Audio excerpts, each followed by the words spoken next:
Hey everyone, and welcome to a rather sad looking Pentium PC.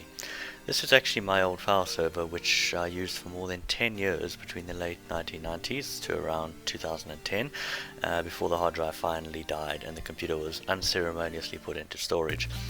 But today we're going to try and change all that, try and get this sad old machine back into something resembling its former glory, and see if it can be reborn into a powerhouse retro gaming machine. So like I said, this PC ran as a file server for more than 10 years. It was running Red Hat Linux during that time, and along with acting as a file server, it also worked as a DNS lookup server through which all of the internet traffic on our home network went through. And this means of course that it was on 24 hours a day, 7 days a week for 10 years. So the amount of hours on this machine is actually pretty impressive. Even more impressive is that nothing really ever died on this PC other than the hard drive. It went through a few network cards in that time that were struck by lightning, but other than that, this machine is a true survivor and has worked hard its whole life. And that just kind of endears it to me really, and I think it deserves a second chance to be turned into something a bit cooler than a file server. So, as you might imagine, all those years of work, neglect and, let's face it, abuse has left this case looking a bit rough.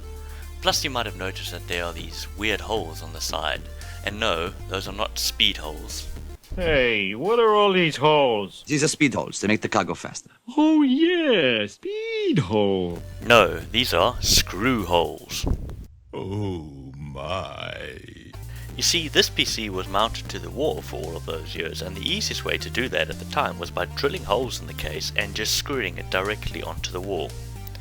This then created a new problem, namely that you would not be able to open the case easily anymore, so we solved this by angle grinding off the whole side of the case cover. Yep, so much youth, so much ignorance. Anyway, it did actually work, and you could easily open the case while it was screwed onto the wall. We also ran this PC for all those years without a monitor or keyboard connected most of the time, so when it was mounted on the wall that actually made it quite a compact little box that was out of the way for the most part. So I did originally think of trying to weld this cut and then maybe try and fill these holes in and maybe even repaint this cover, but then, in my shed, I discovered this.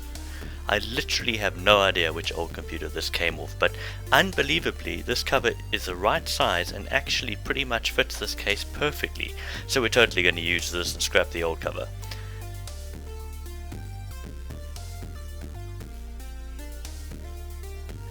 Now, as cool as this blue color is, I just don't think it goes very well with the rest of the case, so we're going to do something fun with this cover later in the video instead.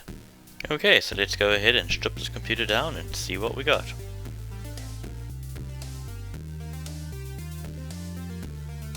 So, as you can see, we have a socket 7 board, which is loose, and that means that this is a Pentium 1 system. Looking at the VGA card, we have this really old Oak technology card with 512 kilobytes of memory.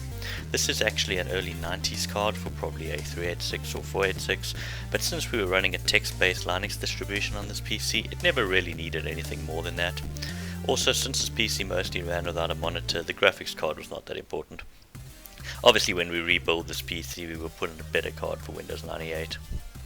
Here we see the RAM slots are fully populated, and this system has 74 megabytes of RAM, so that's probably two 32 megabyte modules and maybe two 4 megabyte modules. Now this PC always ran as a Pentium 120 as a file server, but now looking at the CPU I can see that this is actually a Pentium 200, as evidenced by the 200 at the end of the model number here. So I think it was set at 120 either by mistake or because that was all that was needed for running Linux. Either way, this is a good thing because it means we can put the CPU back to 200 MHz for gaming and we don't have to find another CPU. This board will actually support a 233 MHz CPU, but those aren't the easiest to find these days. This case is quite nice in that you can unscrew this back plate, which then comes away from the case, making it much easier to remove the motherboard.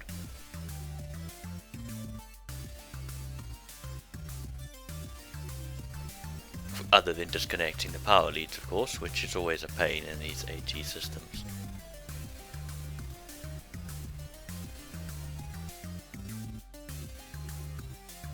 And here's the board. It has 3 16-bit ISA slots, 1 8-bit ISA slot and 4 PCI slots, as well as an unpopulated cache slot that allows for a cache module to be installed. And here is the model number of the board, It's a Gigabyte GA586 ATV Socket 7 board revision 2A. Now, taking off the front cover of this case is a bit tricky compared to modern cases and involves undoing 8 screws on either side of the case, some of which are only accessible when the motherboard is out, so taking this off requires disassembling most of the computer. Also, it seems some of these plastic screw moldings are broken off, which explains why this cover was a bit loose, but luckily the broken pieces are still attached to the screws, so we should be able to repair this quite easily. Another issue is the yellowing of this front panel from the sun, except for this side, which was up against the wall, so I'm going to try and retrobrite the front panel of this case, which we'll get into in a bit. There is also this drive bay cover which doesn't fit properly and sits proud of the front of the case. I don't have a replacement for this, so I'm just going to have to come up with a plan to fix this. Also, these LEDs are dead after all these years, except for the turbo LED, so I'll try and replace these as well. But they are glued in or something, so I might break them when I try to take them out, but since they are broken anyway, it doesn't matter, that shouldn't be an issue. I have also taken out this little PCB with a LED display on it, and here we see where the turbo switch connects. And here is also a connector for the plus 5 volts on the power supply, so hopefully when we connect this up it'll work. However, my power supply doesn't have a power takeoff for this panel like many did back in the day, so I'll have to add one. I was originally going to use this little Molex connector with this male jumper connector coming out of it, but I noticed it was using the 12 volt rail of the Molex connector, and sure enough, when I plugged in my multimeter it was putting out 10.75 volts, which is no good. If we look at the other two plugs in the Molex connector, we see 5 volts, which is what we want. Just to be sure, I also checked a spare fan header on the board, but this was giving out a full 12 volts, so that obviously won't work either. Oh well, I suppose there's nothing for it but to add a proper connector onto the power supply. So to do this, I removed all of the wires out of one of the motor connectors on the power supply, and then used the lead from one of the dead LEDs that I removed earlier from the case, and soldered the ends of the LED wire onto the Molex connectors.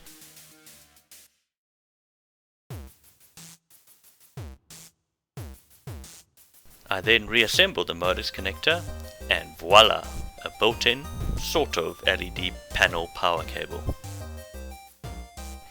So now that we have a working power source, we can check, and here we go, the LED is working quite nicely. Although some of the digits here are not quite lighting up, that's probably just because of bad jumpers on the back here. So these LED panels actually work off the turbo switch, and the value on the display is set by changing the combination on the jumpers on the back of the panel. There is no connection between the actual speed on the CPU and the speed on the display, so you can totally set this to display a faster speed than what the CPU is actually running at if you wanted to, and many computer outlets back in the day did exactly that to help sell more computers. Nothing like a bit of light misrepresentation for monetary gain, am I right? So, other than trying to fool unwary customers into buying your products, there is very little reason why you might actually want to set this to a different value than what your processor speed really is. So I'm just going to be boring and go ahead and set it to 200 MHz for turbo mode and 150 MHz for non-turbo mode, because that's the speed it runs at, I checked. Each different manufacturer of these displays had a different format for setting the display. Luckily, I found this handy dandy chart for mine on the interwebs and set about setting the display to the required values. Now I'm sure the observant amongst you might have already noted an issue here. This panel can't actually be set to 200. The first digit only has two options, on or off, so that means that the highest speed this panel can display is 199. So let's go with that because it's close enough, man. Anyway, setting these jumpers took forever since I had to redo it multiple times to get it right, but here we are, working as intended finally. I realize you can't actually see the numbers on here very well because of the light, but trust me, it's correct. 199 in turbo mode and 150 in non-turbo mode. And now for those dead LEDs on the front panel. As I suspected when I tried to remove the old ones by grasping it with the pliers, it just ended up breaking the wires off. No matter, they weren't working anyway, but I discovered I could push them out using needle nose pliers from the other side pretty easily.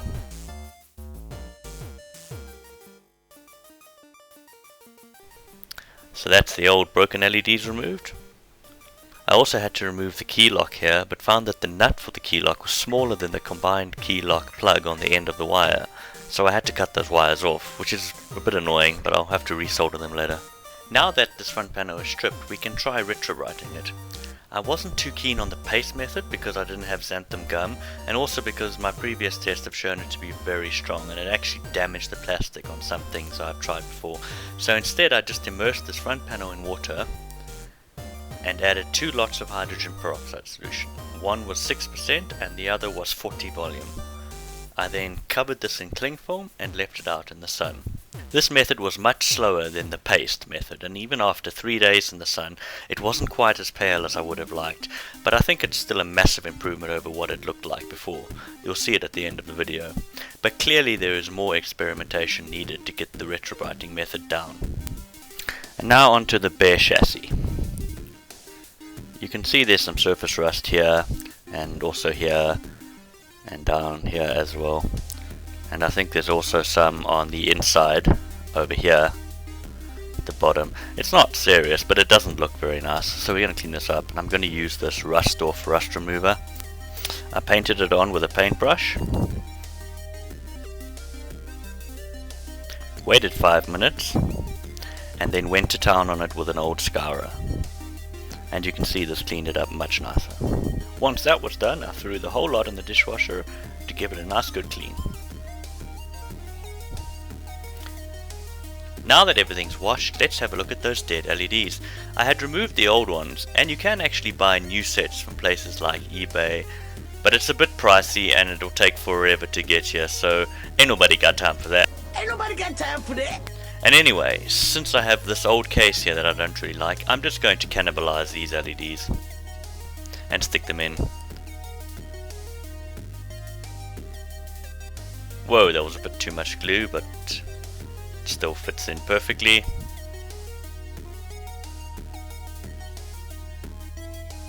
And there's the other one. And there we go, working LEDs, hopefully. I'm also going to try and fix these broken plastic screw moldings. First with just some super glue to hold them in place. And then I'm going to try this moldable plastic called frog's eggs that I picked up at the hardware store. I've never used this before, but it seems like a good idea to give the screw molding some strength. So firstly I place it in hot water and wait for it to turn clear.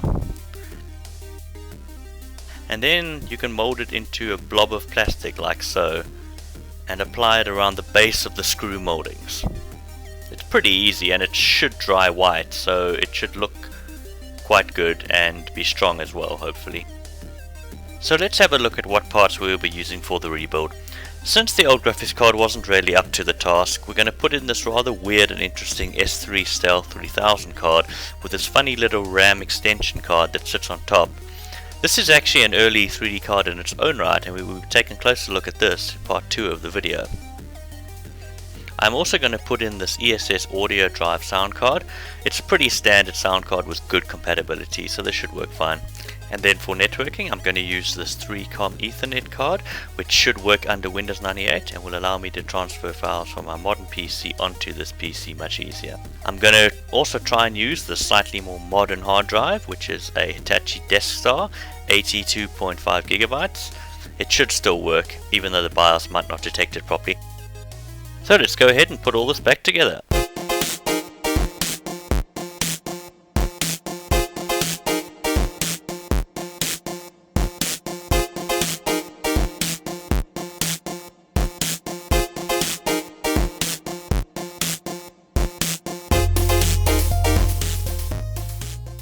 Now I was going to use that Hitachi mechanical hard drive like I showed you earlier, but I found it was doing weird stuff with this board, like preventing the computer from posting sometimes, then working fine the next, and in the end I just didn't trust it, so screw it. I'm just going to go with this compact flash to IDE card from StarTech instead.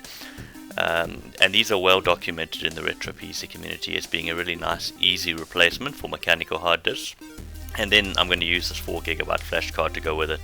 This should give me plenty of storage space, much faster access and read times, and more reliability, so it's just a better solution all around. So what about that awesome blue steel case cover? I've been thinking what to do with this, and the first part of my plan involves respraying it. So I used some steel wool to rub down the whole thing and took it out to the garage for a nice coat of cream paint. Sorry about the lighting here, but it's my garage, so whatever. And here it is looking nice and shiny and beige, frankly. So what are we going to do with this case then? Well, even though it's borderline cliche at this point, I just have to do it. I have to do the wood grain thing, not only because it looks cool, but also as a homage to LGR. But to be a bit different, however, I'm going to go for this. That's right, a lighter wood grain, because I like beige, baby, and beige computers are sexy. So let's wrap this bad boy. Now this took some time and was a bit fiddly trying to get all the air bubbles out, but I think it was totally worth it in the end. I think it looks amazeballs. Yeah, beige wood baby.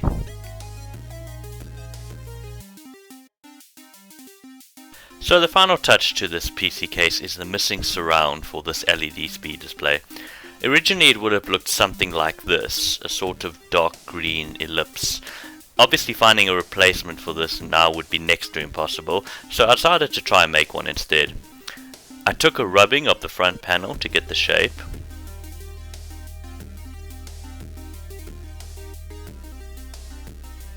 Transferred it to a piece of plastic from an old food container. Cut it out. I knew those preschool skills would come in handy one day. And after also cutting the hole in the middle, I decided to spray paint it with the closest color I had, which turned out to be John Deere green. And here it is. It's not perfect, but I think it looks pretty good, certainly much better than having nothing there. Finally, I decided to install Windows 98 on the PC, which went pretty flawlessly and which I haven't shown because A, I forgot to record it, and B, there are many other videos on YouTube showing how to do that, and this video was getting pretty long, so yeah, I don't think we really need to sit through that.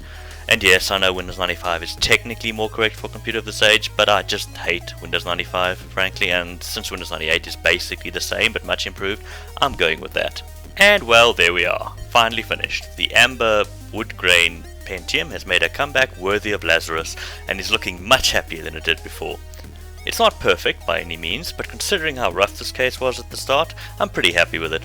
In the next part of the series I will install some games and take a look at the 3D performance of that S3 Stealth 3000 card, and in a later part I'll throw in a Voodoo 2 card to turn this into a pretty nifty little retro gaming machine.